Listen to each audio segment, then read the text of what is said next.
I'm sitting alone in a booth at a Chinese restaurant. I'm trying to finish up my order: egg foo young, pork fried rice, cashew chicken, a side order of fried wonton. I'm slowing down because I'd just come from a restaurant where I'd had a plate of lasagna, garlic bread, pie a la mode. And then before that, I was at a diner where I'd had the dollar-sized pancake special. The waiter brings me my check, but instead of paying and leaving, I go down the back stairs to the basement of the restaurant where there's a single-stall bathroom. I've visited a few times before.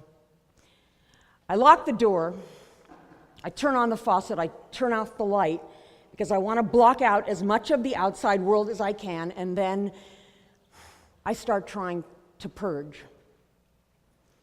It's hard work. My gag reflex is shot from so many years of vomiting. It's painful and violent and exhausting, but I finally finish. When I come upstairs, the restaurant is dark and closed. I'm locked in.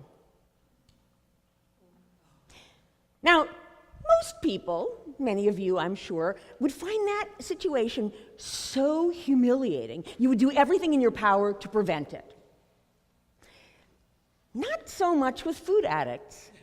We're either slow learners, or I like to think of it as having impressively high tolerance for self-degradation and at the same time, amazingly low standards. I was shopping in a grocery store, this was back in the day, in the bulk food section, and there on the floor, as if it were waiting for me, I saw what I thought was a yogurt malted milk bowl. So naturally, I bent down, picked it up, and put it in my mouth, and bit down into a mothball. It was a good week before I could eat anything off the floor. I think there's a general assumption about eating disorders that, especially bulimia and anorexia, that they're the product of our culture's collective obsession with being model thin. And while I do believe that there's an element of truth to that, especially at the beginning as a trigger, I also know that eating disorders of any kind can quickly morph into full-blown food addiction. I knew what I was doing was sucking the life out of me, but day after week, after month, after year, after decade, after decade, after decade, I couldn't stop. I couldn't stop binging or using laxatives, ipecac syrup, exercising compulsively, and I could not stop making myself throw up.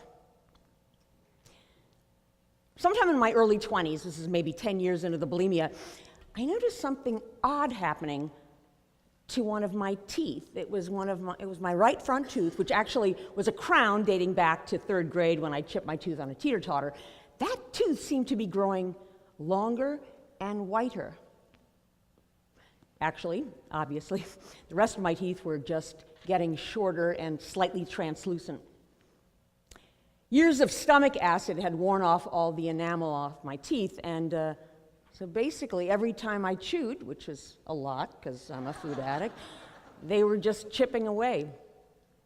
The dentist told me I had two options: dentures by the time I'm 25, or a lifetime of crowns, bridges, and root canals. I chose the latter.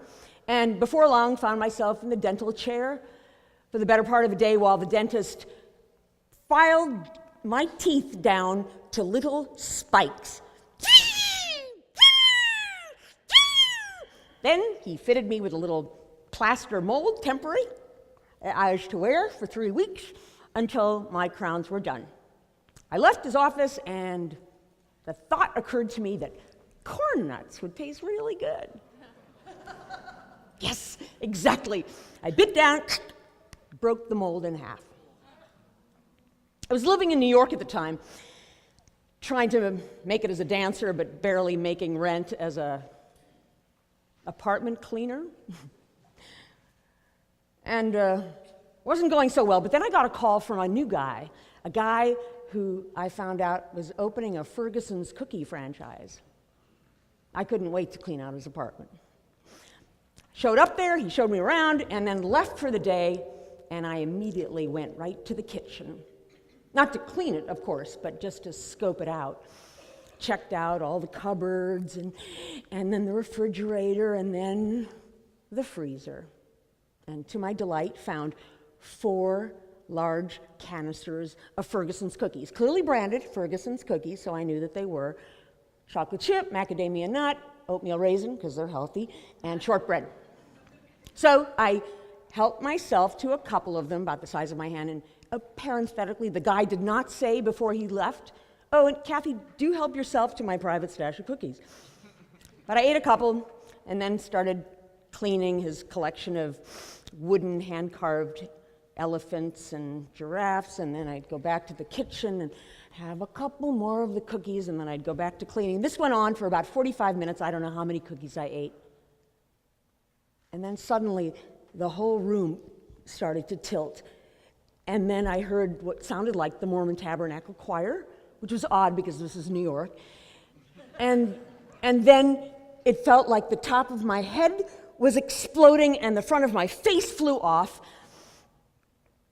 I made it back to Brooklyn, where I was living at the time, collapsed in my apartment, and woke up 18 hours later to a message from the guy that I had helped myself to his personal stash of hashish oil, psilocybin mushroom cookies, and I was fired. There was no permanent damage from the dope cookies, not that I know of anyway, but I was experiencing some other health problems. I had developed a precancerous condition called Barrett's esophagus. I was having horrible, crippling leg cramps from all the laxatives I was abusing. But it was the other kind of damage, the invisible kind, that was a whole lot worse. Because years before food addiction stops your heart, it will take your spirit. It took my sense of humor and my courage, my self-confidence, my sense of curiosity and joy in the world, and it took my dreams, except for one dream. I so badly wanted to wake up well. I tried every quick fix that I could think of and any one that was recommended to me. I tried crystal therapy and homeopathy, transcendental meditation. I tried chanting to the Gohansen, Nam-myoho Renge-kyo, Nam-myoho Renge-kyo. I kept getting distracted by the bananas that I'd been told to put out for the Buddha. I committed myself to an adult psych ward for 3 months, learned how to make leather moccasins, put myself in treatment 3 times, saw at least 14 different therapists, tried, I believe, every FDA-approved antidepressant on the market, popped into a few 12-step meetings. But the food always won out. I've heard it said that addicts don't have relationships. They take hostages.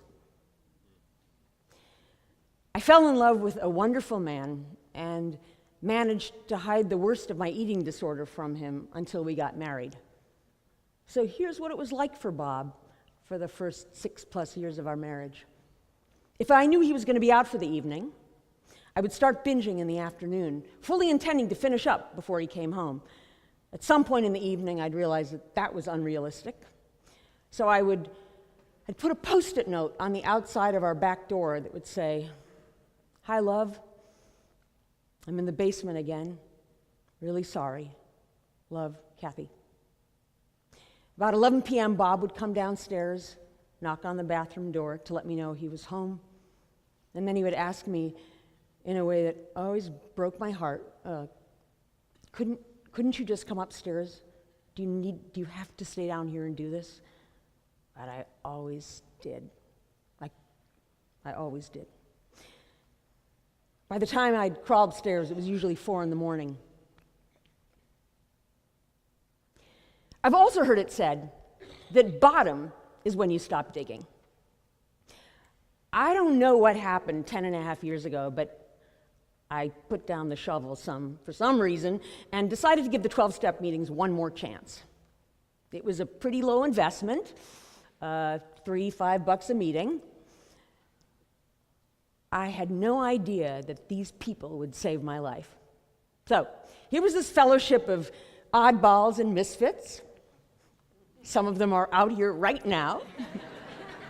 Born-again Christians, Orthodox Jews, former nuns, current Buddhists, actors, writers, journalists, funeral directors, stay-at-home moms, retired people, with one fundamental thing in common.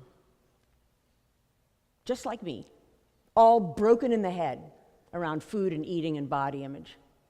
But unlike me, these people were genuinely happy because they had found a way out of hell together. And they told me that if I wanted out of hell, which I really, really, really did, they could help me, but there were a few conditions. So here's what they were. One is, I couldn't do this alone anymore. This was not a self-help program. Second, I'd need to follow some instructions. I wasn't too keen on it. It seems a bit extreme, but I was hardly in a position to quibble. So here's what they told me, and here's what I do. First of all, treat your recovery and your disease as if they're life and death, because they are. It's a fatal progressive disease, but you can put it in remission as long as you do a few things. Get a sponsor, call that sponsor every day at the exact same time, and once you become a sponsor, get sponsees and talk to them every day. I'm accountable to them, and they are to me. Tell my sponsor exactly what I'm going to eat and exactly how much of it I'm going to eat, and then do that. Weigh it on a scale or stick it in a cup, whatever, do that exactly. I have no off switch. Clearly, 34 years of this behavior seems to bear that out. Oh, and one other thing, no sugar, no alcohol. I have burned the right to a chemical peace of mind. Talk to at least 3 other people in the program every day on the phone. People in my meeting, people from across town, people from across the country, people I might never ever meet, but they speak my language. We don't talk about the food much. That's not very interesting, actually. Plus, it's pretty easy. Once the food is on a little scale, it's down, it's easy. It's life that gets really, really tricky, especially when you don't have the benefit of a package of Oreos to help you through it. Also, I was told by my fellows that I needed to do service. Didn't have to be Doctors Without Borders, although that would be nice. It can be as simple as putting a fresh roll of toilet paper on the dispenser when you use the last square. What they told me was the way to develop self-esteem is by doing esteemable things. Another thing, go to meetings. Partly for myself, connect with my buddies, partly for newcomers, and partly to be reminded of who and what I am. Because most of us pass as normal. Like I said, there are some of you who are sitting next to some of us right now. But in this one particular area, we will never be like what we sometimes refer to as earth people. I was at a meeting right around Labor Day, and a relative newcomer got up and talked about this marvelous day she had spent at the fair, the Minnesota State Fair, with her husband. And at some point she'd stopped and said, "Hey, wait, did you guys know that they have animals at the fair?" Yeah, that's the kind of people we are. It took me a long time to find a place where I belonged, where I could be authentically me, I could feel accepted, I could feel vulnerable, honest, but I also could feel accountable and belong to a group of people who would not let me get away with bad behavior. I do have wonderful friends and a loving family and the wonderful Bob, and just about the best coworkers a person could ever wish for. But none of them share my brand of crazy, and I need to be around people who do.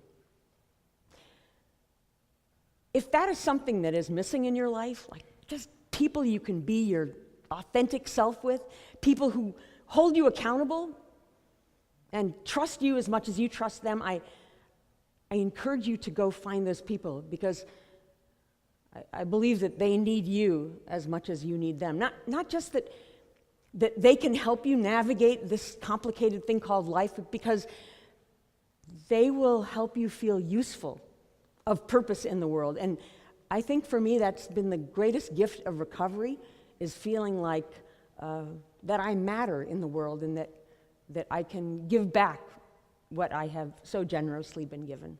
Thank you.